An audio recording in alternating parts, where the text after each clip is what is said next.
तो आज फिलहाल के लिए हम नया नियम के पीछे जो कल्चर जो है, जो तहजीब है, उसके बारे में कुछ बातें आप लोगों को सिखाएंगे, ताकि इसको समझने के कारण हम नया नियम को और भी अच्छी तरह से समझ पाएंगे।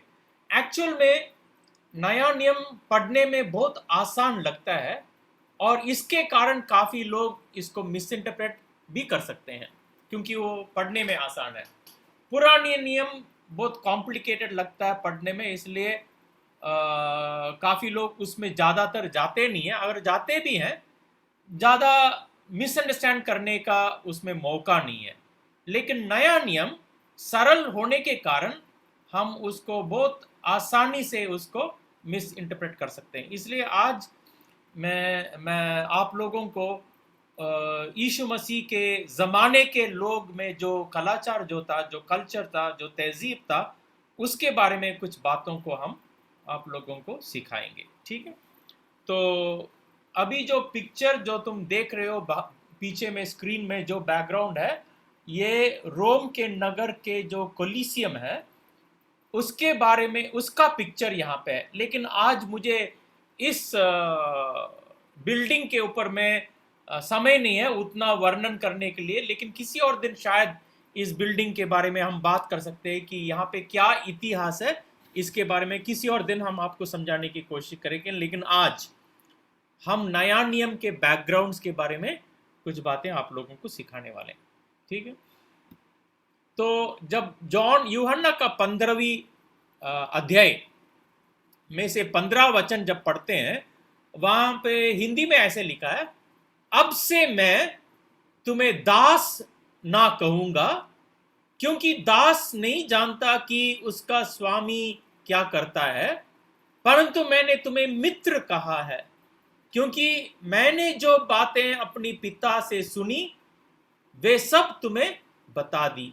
तो यहाँ पे हम देखते हैं कि यीशु मसीह कह रहे, मैं तुमसे आइंदा से दास नहीं कहूंगा, परंतु मैं तुम्हें मित्र कहूंगा, दोस्त कहूंगा। ठीक है? अंग्रेजी में ऐसा लिखा है, I no longer call you servants, because a servant does not know his master's business, instead I have called you friends, और everything I learn from my father I have made known to you. तो ये बात यहाँ पे, ये friend का मतलब क्या है हम लोग समझते नहीं। आजकल के ज़माने में क्योंकि सोशल मीडिया है, व्हाट्सएप है, टेलीग्राम है, सिग्नल है, फेसबुक है, और भी अनेक अनेक बहुत सारे, लिंक्डइन है, तो इस प्रकार के सोशल मीडिया के कारण बहुत सारे अनेक फ्रेंडशिप बन जाते हैं।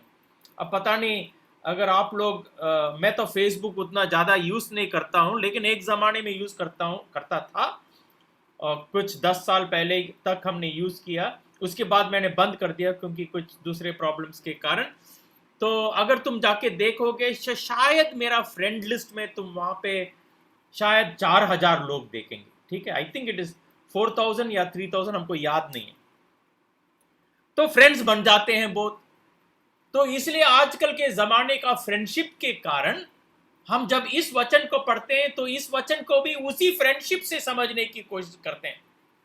लेकिन यहां पे कुछ गहरी बात है, और इसको हम नहीं समझ पाएंगे जब तक इसका बैकग्राउंड कल्चर को नहीं समझेंगे। इसका बैकग्राउंड में जो पीछे में जो तहजीब है, इनका दस्तूर है, अगर उसको नहीं समझेंगे तो यहां का अर्थ हम सही रूप से नहीं समझ पाएंगे।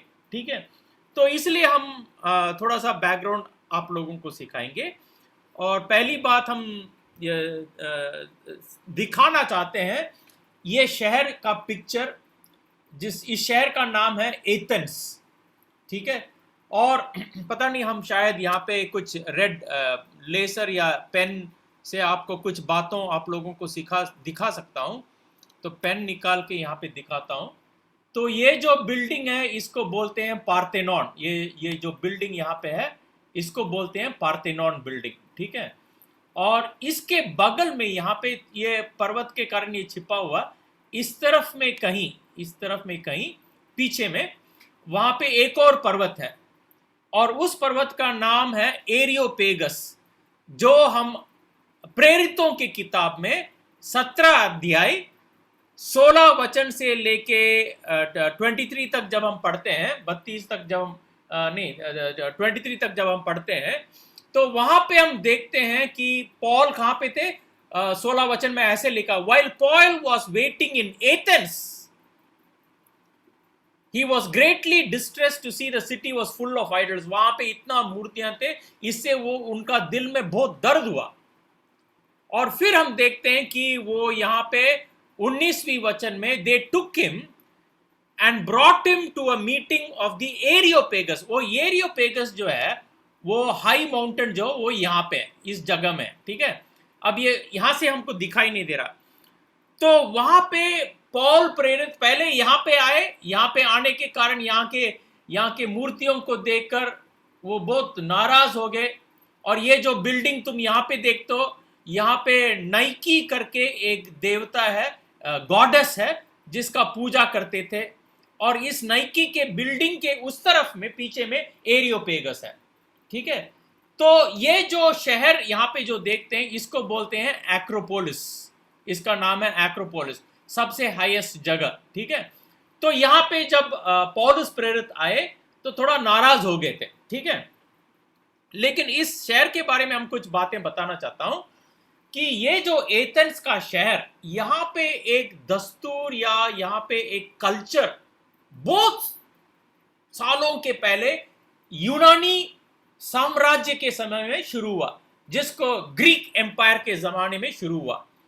और ये सब इसको समझने का जरूरत है, क्योंकि अगर हम देखेंगे कि यीशु मसीह जब कानान के देश या पैलेस्तीन के देश या इजराइल के देश में जब वहां पे थे, तो उन्होंने अपने शिष्यों को शिक्षा दिखाया।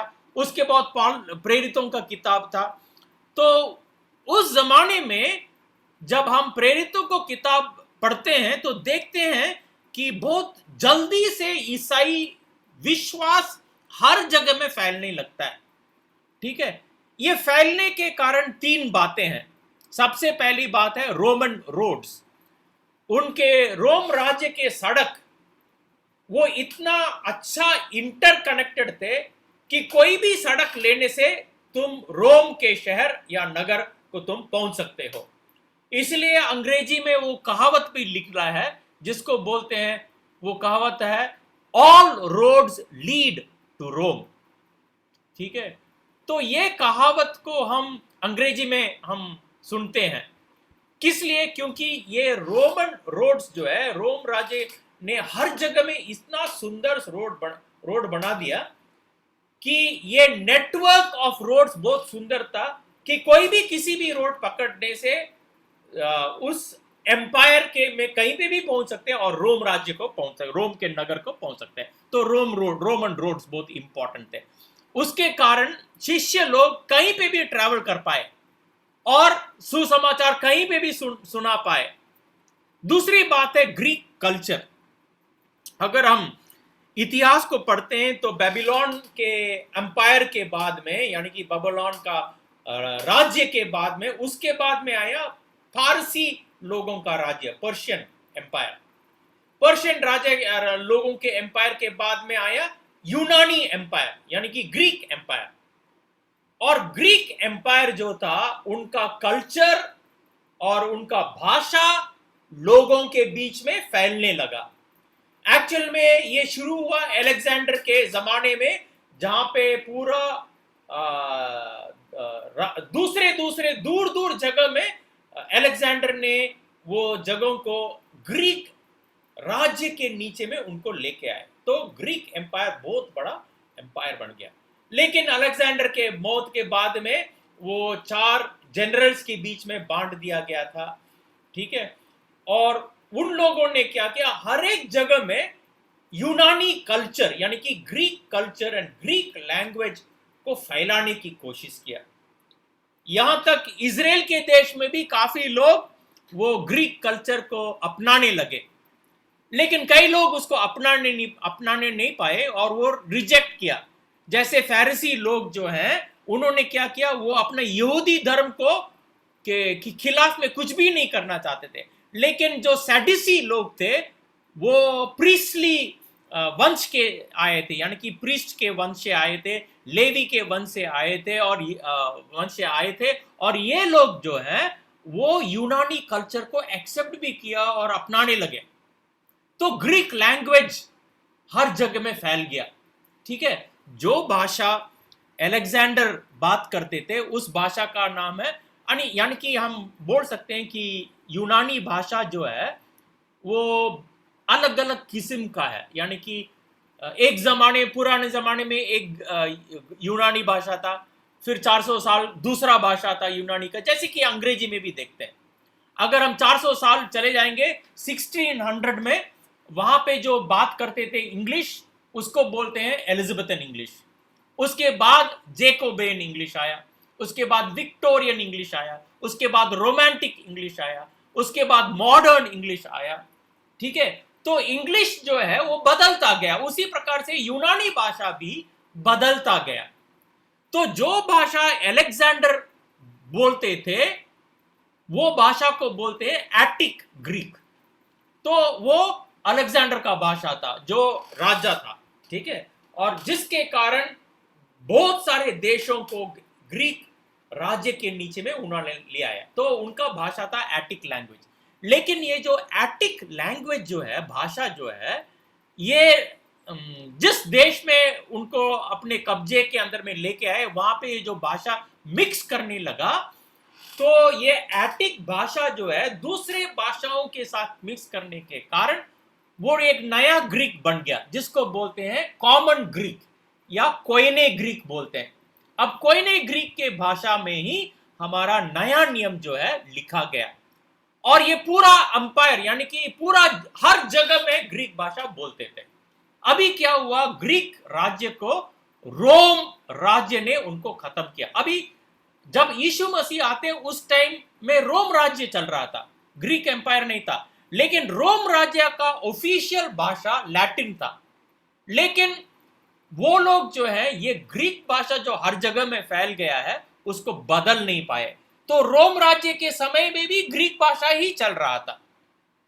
ठीक है, और तीसरी बात जो है जिसके कारण सुसमाचार हर जगह में फैलने लगा है, वो है पैक्स रोमाना, यानी कि the peace of Rome, Roman justice. यानी कि रोम राज्य का न्याय जो था वो बहुत सुंदर था, और वो सुंदर न्याय के कारण हर जगह में हर जगह सुंदर था। ठीक है, तो ये रोम राज्य का न्याय, ठीक है, और फिर यूनानी भाषा हर जगह में, और रोमन रास्ते, ये तीन कारणों के लिए ये सुसमाचार जो हर जगह में बहुत आसानी से फैलने लगा। ये तो अगर आप कोई भी बाइबल कॉलेज में जाएंगे तो इस बात को आपको सिखाएंगे। ठीक है, ये कोई नई बात नहीं।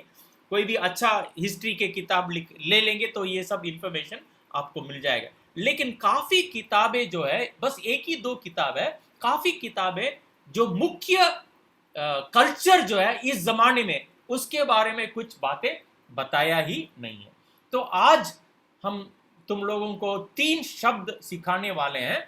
ये 3 शब्द को अगर तुम लोग समझ लोगे तो नया नियम का दस्तूर, नया नियम का तहजीब, और वहां का कल्चर, और वहां के उन लोगों को रीति रिवाज जो बैकग्राउंड में है, उसको समझने के लिए हमको आसान पड़ेगा। ठीक है, तो ये 3 शब्द क्या है? एक शब्द है जिसको बोलते हैं पॉलिटेया, दूसरा शब्द है कोइनोनिया, और तीसरा शब्द है ओइकोनोमिया। पहला शब्द क्या है? पॉलिटेया। पॉलिटेया का मतलब है, उसको ट्रांसलेट करेंगे तो हम उसको बोल सकते हैं सिटी स्टेट। अब हिंदी में बताएंगे तो कैसे बताएंगे उसको? सिटी स्टेट को एक नागरिक शहर, यानी कि ऐसा नगर या ऐसा शहर जो डेमोक्रेटिक है और अपने आप से चल सकता है। आजकल के जमाने में एक दो शहर है कुछ शहरें हैं हमारे दुनिया में जो खुद अलग से वो शहर भी है और देश भी है। एक वो शहर है सिंगापुर, वो शहर है लेकिन वो देश भी है।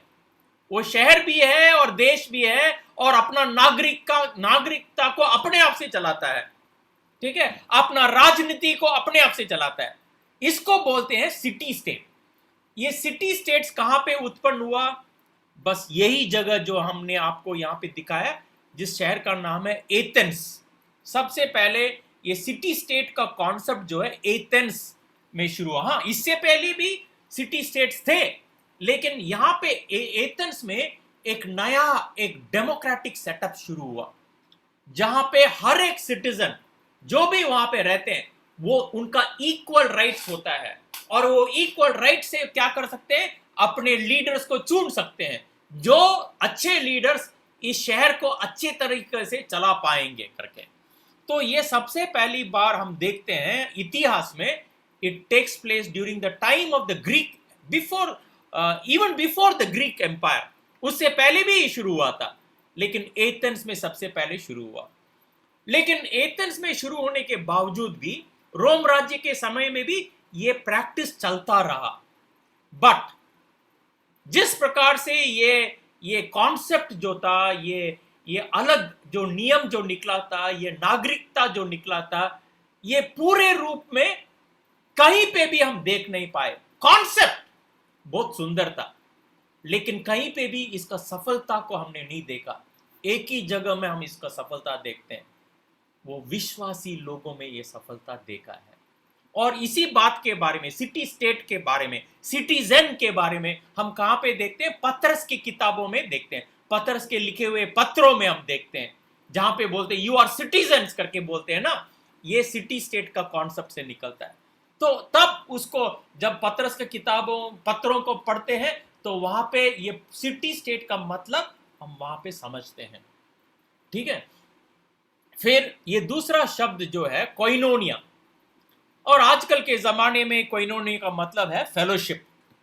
ठीक है, और इसलिए हम इसको बहुत इजीली, आसानी से उसको मिसअंडरस्टैंड कर सकते हैं। एक्चुअल में कोइनोनिया फेलोशिप, हाँ फेलोशिप बोल सकते हैं, लेकिन नया नियम के समय में it was not merely fellowship. वो फेलोशिप वो स्पेशल टाइप ऑफ फेलोशिप था। बेसिकली ये क्या कोइनोनिया है? ट्रेड गिल्ड्स है। यानी कि कोई भी, जब काफी लोग अलग अलग जगह में रहते हैं, वो एक ट्रेड में मिलते हैं। जैसे कि हम कलकत्ता में शहर में जाएंगे तो ये मूर्ति बनाने वाले लोग, उनका एक ट्रेड यूनियन होता है ना, तो वो कोइनोनिया बनता है। ठीक है, तो नया नियम के समय में ये लोहे में काम करने वाले लोग, उनका एक ट्रेड गिल्ड होता था। ठीक है, और ये चांदी में, सोना चांदी में काम करने वाले लोग, उनका अलग, सोने में काम करने वाले लोगों का अलग गिल्ड, चांदी में काम करने वाले लोगों का अलग गिल्ड, ये यानी वुड में काम करने के लिए, लकड़ी के साथ काम करने वाले कारपेंटर्स लोग का अलग गिल्ड होता था। ठीक है, इस प्रकार से अलग अलग गिल्ड्स होते हैं, उसको बोलते थे कोइनोनिया। ठीक है, तो ये एक नई बात है। कोइनोनिया में क्या होता था कि कई लोग अमीर घराने से होते थे, कई लोग गरीब घराने से होते, लेकिन कोइनोनिया में जब आते हैं, चाहे वो अमीर हो या गरीब हो, वहां पे समानता का बात देखते हैं, क्योंकि एक ही काम में लगे हुए हैं। लेकिन ये भी जो ट्रेड गिल्ड्स थे, लेकिन इतना सफल नहीं हुए। ठीक है, but they, they were there during the Greek empire के जमाने में थे, फिर रोमन एम्पायर के जमाने में भी थे, बट उनका पूरा सफलता हमने देखा नहीं। फिर तीसरा शब्द जो हम देखते हैं यहां पे, जिसको बोलते हैं ओइकोनोमिया। ओइकोनोमिया जो है वो दो शब्दों से निकलता है। एक है ओइकोस, जिसका ट्रांसलेशन होता है यूनानी भाषा में, उसका होता है मतलब होम, यानी कि घर। ओइकोस का मतलब होता है घर। नोमोस का मतलब क्या होता है? लॉ। ओइकोनोमिया यानी कि घर को चलाने के लिए एक नियम। ठीक है, तो जैसे कि हम पुराना नियम में जाएंगे तो मूसा के 5 किताबें हैं ना, जेनेसिस, एक्सोडस, लेविटिकस, नंबर्स, फिर 5वां क्या है? बंगाली में हम उसको बोलते हैं द्वितीय विवरण, लेकिन अंग्रेजी में क्या है? ड्यूटरोनॉमी। ड्यूटरोनॉमी का मतलब क्या है? ड्यूटरॉस का मतलब है सेकंड, नोमोस का मतलब है लॉ। यानी कि दूसरी बार जब मूसा इजराइल के लोगों को वो नियम देते हैं, वही है ड्यूटरोनॉमी, नोमोस, लॉ। ठीक है। उसी प्रकार से ओइकोनोमिया का मतलब होता है, ओइकोस का मतलब होता है घर, नोमोस का मतलब होता है नियम। इसी प्रकार से एक और शब्द है अंग्रेजी भाषा में जिसको बोलते हैं एस्ट्रोनॉमी। एस्ट्रोनॉमी का ट्रांसलेशन क्या है? एस्ट्रोस का मतलब होता है ग्रीक भाषा में स्टार, नोमोस का मतलब क्या होता है? नियम। तो स्टार किस नियम या साइंस के मुताबिक चलते हैं? तो astronomy is a science of studying the stars. तो इसी प्रकार से ओइकोनोमिया होता है यहां पे, यानी कि घर को चलाने का नियम। बट एक्चुअल में ये घर को नहीं, घराने को चलाने का नियम। इनफैक्ट ओइकोनोमिया से अंग्रेजी भाषा में एक शब्द भी निकलता है जिसको हम बोलते हैं, वो सब्जेक्ट है, कई लोग उसमें बीए भी करते हैं और एमए भी करते हैं। क्या सब्जेक्ट है वो? इकोनॉमी। इकोनॉमी कहां से आता है? ओइकोनोमिया से आता है वो शब्द, ठीक है। तो एनीवे, ये शब्द का मतलब क्या होता है? ये घराने, क्योंकि अगर हम बाइबल में देखेंगे ये काफी बार ये शब्द आता है। रोमियो की किताब में 16वीं अध्याय में, ठीक है, और वहां पे 10 और 11 वचन में वो शब्द आता है, greet the household of Aristobulus. Greet the household of Aristobulus, greet the people of the household of Narcissus, ठीक है। तो ये हाउसहोल्ड, घराना, हमारा हिंदी ट्रांसलेशन में उसको घराने करके ट्रांसलेट किया है, लेकिन ये तो इसका ये एक सिस्टम था। पॉलिटेया एक सोशल सिस्टम था, कोइनोनिया एक सोशल सिस्टम था, ओइकोनोमिया भी एक सोशल सिस्टम था। तो ये क्या सोशल सिस्टम था हम आपको समझा रहे हैं, ठीक है। तो ओइकोनोमिया का मतलब, जिसका ट्रांसलेशन कभी कभी अंग्रेजी में हाउस होल्ड बोलते हैं, और रोमियो की किताब में, रोमियो के पत्र में जो पौलुस प्रेरित ने लिखा है, 16वीं अध्याय 10 और 11 में ये वचन पढ़ते हैं, एपिलेस को जो मसीह में खरा निकला नमस्कार, एरिस्टोबुलस के घराने को नमस्कार। जो शब्द वहां पे घराने देखते हैं वो एक्चुअल में क्या है? ओइकोनोमिया है। फिर 11 में लिखा है, मेरे कुटुंबी हेरोदियन को नमस्कार। फिर नरकिसु के घराने के जो लोग प्रभु में हैं उनको नमस्कार, यानी कि नरकिसु के घराने, अरिस्तोबुलस के घराने। ये घराने क्या है? हाउस होल्ड, ओइकोनोमिया। इसका मतलब क्या है? यहीं पे मिसअंडरस्टैंडिंग होता है काफी चर्चेस में, क्योंकि पेंटिकॉस्टल चर्चेस में क्या सोचते हैं? हाउस चर्चेस सोचते हैं, लेकिन ये हाउस चर्च नहीं है, ये कुछ और है। ये एक सोशल सिस्टम है। क्या सोशल सिस्टम है? कि नया नियम के जमाने में ओइकोनोमिया या हाउस होल्ड या घराने का मतलब क्या होता है? वहां पे एक बुजुर्ग व्यक्ति, वो उस घराने के लीडर होते हैं, पैट्रियार्क जिसको बोलते हैं, बुजुर्ग व्यक्ति, वो इस घराने का मेन लीडर होते हैं। दूसरी बात क्या है? वो पूरा घर जो है, घर में रहने वाले जितने भी लोग हैं, वो लोग क्या करते हैं? They are involve in a common trade. इसका मतलब अगर वो टवल्स बनाते हैं तो पूरे घराने के लोग क्या करते हैं? सब टवल बनाने में, टवल बेचने में, उसी काम में लगे हुए हैं, ठीक है। United by a common trade. वो चाहे टवल बनाना हो या साड़ी बनाना हो या सब्जी बेचना हो या लोहे के काम में हो, ठीक है, but it's a common trade. एक घराने में क्या करते हैं? एक ही ट्रेड होता है, ठीक है।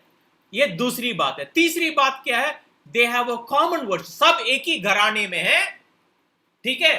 तो वो लोग एक ही देवता को मानते हैं। जो पैट्रियार्क, जो बुजुर्ग, जो हेड ऑफ द फैमिली है, वो जिस देवता को मानते हैं उस देवता के मुताबिक वो पूरे घराने के लोग भी उसी को मानते हैं। अगर वो डायना को मानते हैं अपने देवता के रूप में, तो डायना सब लोग उसका आराधना करेंगे। अगर वो सोचते हैं कि मार्स को वर्शिप करेंगे तो सब मार्स को वर्शिप करते हैं। या इसी प्रकार से किसी यीशु को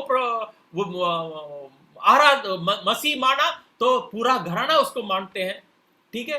तो पहली बात, एक बुजुर्ग व्यक्ति उस फैमिली का हेड बनते हैं। दूसरी बात, कॉमन ट्रेड। तीसरी बात, कॉमन वर्शिप, ठीक है। चौथी बात, ये जो घराना जो है फैमिली मेंबर्स के साथ बना होता है, ऑल फैमिली मेंबर्स। फिर क्या होते हैं इस घराने में? सर्वेंट्स एंड स्लेव्स, जो वहां पे गुलाम है, जो बॉर्न स्लेव्स है और उस घराने में बचपन से, जन्म से वो लोग वहां पे गुलाम है, वो भी इस घराने के नाम से ही पुकारे जाते हैं। फिर क्या, किनको इस घराने के नाम से पुकारते हैं? क्लाइंट्स, जिनके साथ इस घराने का बिजनेस चलता है, वो लोग इनके साथ जिनका बिजनेस चलता है, वो लोग भी इसी घराने के नाम से पुकारे जाते हैं। और आखिरी में कौन है? फ्रेंड्स। ठीक है, फ्रेंड्स कौन होते हैं? जो बुजुर्ग व्यक्ति, पैट्रियार्क, जो हेड ऑफ द फैमिली है, उनके जो फ्रेंड्स होते हैं, उनके जिगर के दोस्त जो होते हैं, वो लोग भी इसी घराने के नाम से ही पुकारे जाते हैं। ठीक है, ये होता है हाउस होल्ड।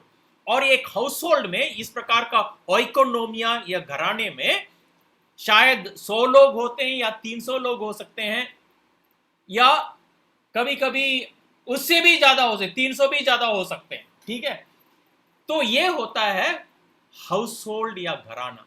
तो हम जब रोमियो के पत्र में, जहां पर प्रेरित पौलुस लिखते हैं, तो 10 और 11 में लिखते हैं, 10वां वचन में हम क्या देखते हैं? दूसरा भाग में, अरिस्तेबुलुस के घराने को नमस्कार। फिर 11 वचन में, नरकिस्सुस के घराने के जो लोग प्रभु में हैं उनको नमस्कार। अभी यहां पे क्या है? बुजुर्ग व्यक्ति जो है वो मसीह को परिवर्तन करके उनका ही आराधना कर रहे हैं, और उसके कारण पूरे घराने के लोग भी उसी को आराधना करते हैं। ठीक है, तो ये होता है घराना। और फ्रेंड्स जो होते हैं, यहां पे मैंने अभी उनको एक्सप्लेन ही नहीं किया। ये फ्रेंड्स कौन होते हैं? ये फ्रेंड्स वो लोग होते हैं जो ये घर के लीडर, जो पैट्रियार्क जो होते हैं, उनके बिल्कुल जिगर के दोस्त हैं। फॉर एग्जाम्पल, मेरे लाइब्रेरी में एक किताब है जिसको लिखा है एक व्यक्ति, उसका नाम है यूसी बयोस।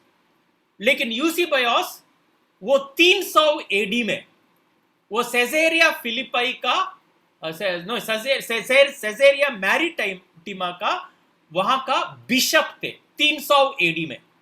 ठीक है, और ये यूसेबियस ने एक किताब लिखा उस जमाने में, 300 एडी में उन्होंने एक किताब लिखा जिसका नाम है history of the church. Actual में उन्होंने 5 किताबें लिखे हैं, मुझे समय नहीं वो सब किताबों के बारे में बताने के लिए। उनमें से कम 3 किताबें तो मेरे पास हैं, 1 2 3 किताब मेरे पास है। ठीक है, अब ये यूसेबियस जो है, ये 300 एडी में उन्होंने कलीसिया का इतिहास लिखा, यूनानी भाषा में लिखा था, ग्रीक भाषा में लिखा था। ठीक है, और वो जो हिस्ट्री ऑफ द चर्च जो लिखा है, वो एक्ट्स चैप्टर 28 से लेकर 300 एडी तक जो कुछ भी घटना हुआ उसी किताब में पाए जाते हैं। अब हम लोग को मालूम नहीं कि पतरस किस प्रकार से मरा, क्योंकि वो तो बाइबल में नहीं लिखा। पौलुस प्रेरित किस प्रकार से उसका कत्ल हुआ, वो भी बाइबल में नहीं लिखा। ये कहां पे ये इंफॉर्मेशन मिलता है? ये यूसेबियस की किताब से ही मिलता है। ठीक है, अभी ये यूसेबियस, उसका नाम क्या है? उसका पूरा नाम है यूसेबियस पैम्फिली। इसका मतलब क्या है?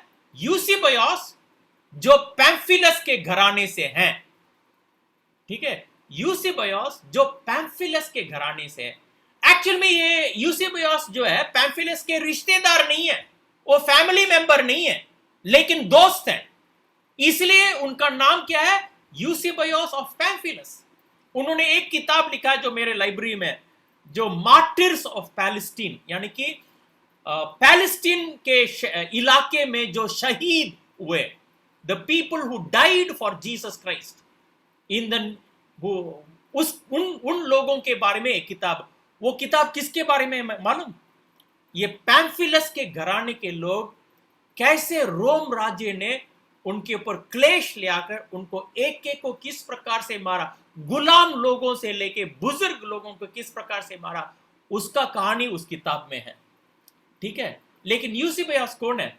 वो तो रिश्तेदार नहीं है, उस घराने के दोस्त हैं, इसलिए उनका नाम क्या है, यूसिबियस ऑफ पैम्फिली करके उनका नाम है। ये होता है फ्रेंड्स।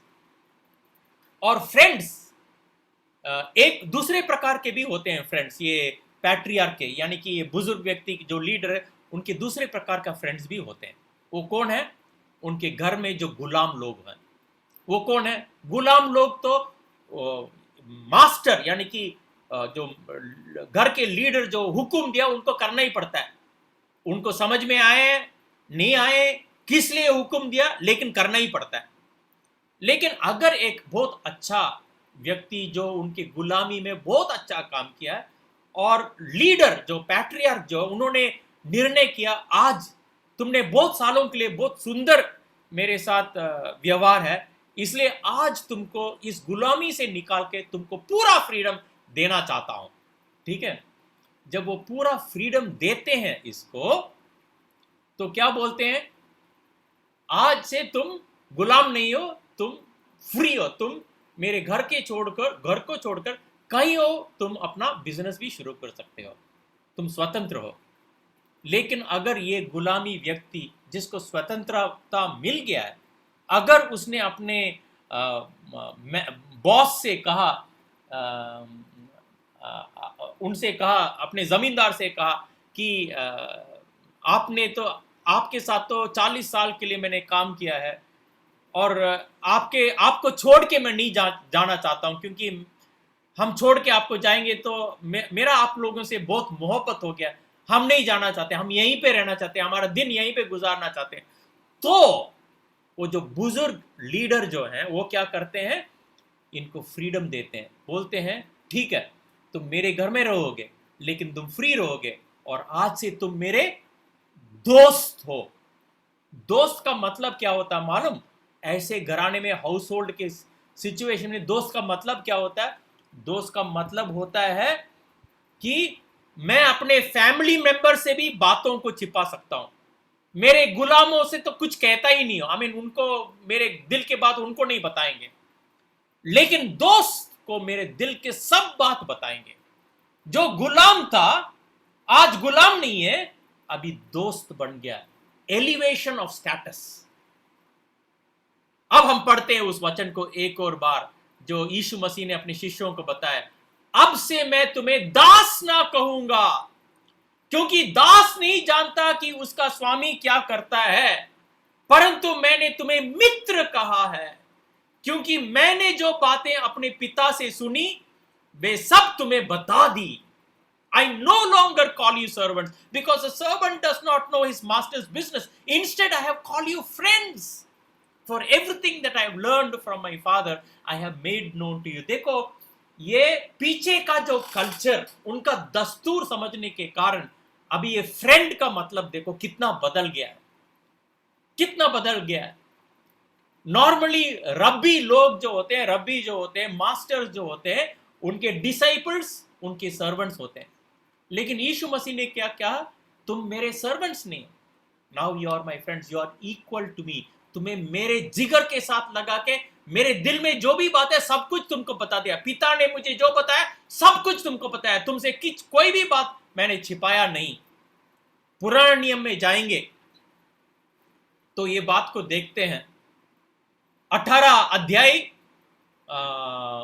आदि पुस्तक में हम क्या देखते हैं? वहां पे खुदा जो है अब्राहम से मिलने के लिए आते हैं। उस टाइम अब्राहम दोपहर के समय में 12 बजे के करीब था शायद। उस टाइम में वो पूजा पाठ कर रहा था अपने टेंट के सामने में। आगे में देखा 3 लोग आ रहे हैं और पहचान लिया वो कौन है करके। आप कहीं मत जाइए, दौड़ा दौड़ी करके अपने बीवी से जाके बोलते हैं खाना बनाओ, गेस्ट आए हैं, उनको खिलाते हैं। खिलाने के बाद ये 3 लोग कहां पे जा रहे हैं तुमको मालूम है? सोडोम और गोमोरा के नगर में दंडना लियाने के लिए जा रहे हैं। तो 2 वहां पे जो स्वर्गदूत जो होते हैं वो चले जाते हैं, और एक खुदा जो है अब्राहम के साथ पीछे रह जाते हैं। और उन्होंने क्या बोला? खुदा ने क्या बोला? क्या अब्राहम जो मेरा दोस्त है उससे ये बात छिपाऊंगा करके खुदा called Abraham his friend and told him what he is going to do in Sodom and Gomorrah. उस टाइम अब्राहम विनती करते हैं, अगर 50 लोग होंगे उस शहर में, क्या उनको माफ कर देंगे? अगर 45 होंगे तो माफ कर देंगे? ऐसे करते करते 10 लोग में आके रुक जाते हैं। अगर 10 लोग हैं तो माफ कर देंगे? तो खुदा बोला हाँ ठीक है, अगर 10 लोग हैं तो माफ कर देंगे। क्यों? अब्राहम ने क्यों बोला 10? और 10 के कारण क्यों रुक गया वहां पे? क्योंकि उन्होंने कैलकुलेट करके देखा कि लॉट मेरा भतीजा वहां पे है, उसकी बीवी है, उनके 2 बेटियां हैं, उनके दोस्त लोग जो विश्वास करते हैं, उन सबको नंबर गिनेंगे तो उस 10 से थोड़ा सा ज्यादा है, तो शायद अगर ये 10 लोग बच जाएंगे रहेंगे वहां पे तो खुदा उनको माफ कर देंगे करके, इसी कारण के लिए उसने यहां पे विनती होता है। किस लिए? Because Abraham is God friend and God is Abrahams friend. यहां पे देखो क्या सुंदर प्रकार से कहा है, I no longer call you servants because a servant doesn't know his master's business. Instead, I have called you friends. For everything that I have learned from the Father, I have made known to you. खुदा आसमानी खुदा बाप ने जो कुछ भी यीशु मसीह को बताया, सब कुछ मैंने तुम लोगों को सिखा दिया। और 16 वचन में देखो क्या लिखा, 16 में ऐसा लिखा, You did not choose me. तुमने मुझे चुना नहीं, मैंने तुमको चुना है। I have chosen you and appointed you that you might go and bear fruit that will last. So that whatever you ask in the name of the Father, I will give you. देखो कितना सुंदर प्रकार से ये आशीष का वचन हमको मिला है। मैंने नहीं, तुमने नहीं मुझे चुना, मैंने तुमको चुना है ताकि तुम जाके फल प्राप्त करोगे। ठीक है, तो ये बात हम देखते हैं यहाँ पे कि यीशु मसीह जो है ये बात शिष्यों को बताते हैं। ठीक है, तो इसीलिए देखो कितना सुंदर बात है कि यीशु मसीह ने ये सब हमको सिखाया है, बताया कि हम लोग उनके दोस्त हैं। ठीक है, तो ये हमको समझने का ज़रूरत है। चलो, इस समय अगर आप लोगों ने समझ लिया, what a beautiful thing is, ये बैकग्राउंड, ये जो कलाचार समझने के कारण हम लोगों को सब कुछ समझ में आया। ठीक है, तो चलो हम लोग अभी प्रार्थना में जाएंगे और इस वचन के कारण अपने आप को खुदा के हाथ में हवाले करेंगे। ठीक है, हमारे आसमानी बाप, हमारे ऊपर आपने बहुत मेहरबानी किया है कि हम अपने आपके दोस्त भी बन सकें। हम आपके दोस्त बनने के लिए लायक नहीं है, लेकिन आपने हमारे ऊपर इस प्रकार का बहुत प्रेम और मोहब्बत हमारे ऊपर दिखाया। इसलिए हमारे अंदर में ऐसा एक जागृति और जोश और एहसास से हमें भर दीजिए, जिससे हम अपने नाम, आपके